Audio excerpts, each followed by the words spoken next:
আগামী শনিবার উদযাপিত হবে পবিত্র ঈদুল আজহা।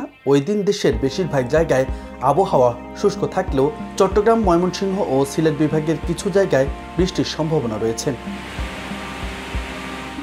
বৃহস্পতিবার বাংলাদেশ আবহাওয়া অধিদপ্তর থেকে প্রকাশিত পূর্বাভাসে এসব তথ্য জানানো হয়েছে।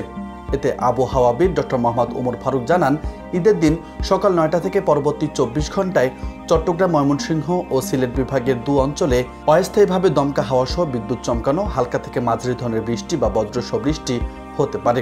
তবে দেশের অন্যান্য এলাকায় আকাশ আংশিক মেঘলা থাকতে পারে এবং আবহাওয়া প্রধানত শুষ্ক থাকতে পারে।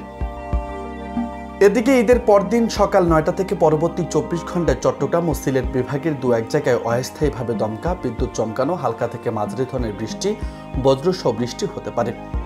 এছাড়া দেশে অন্যত্র অস্থায়ীভাবে আংশিক মেঘলা আকাশ সহ আবহাওয়া প্রধানত শুষ্ক থাকতে পারে। সারা দেশে দিন এবং রাতের তাপমাত্রা প্রায় অপরিবর্তিত থাকতে পারে। নিউজ ডেস্ক, বার্তা 24।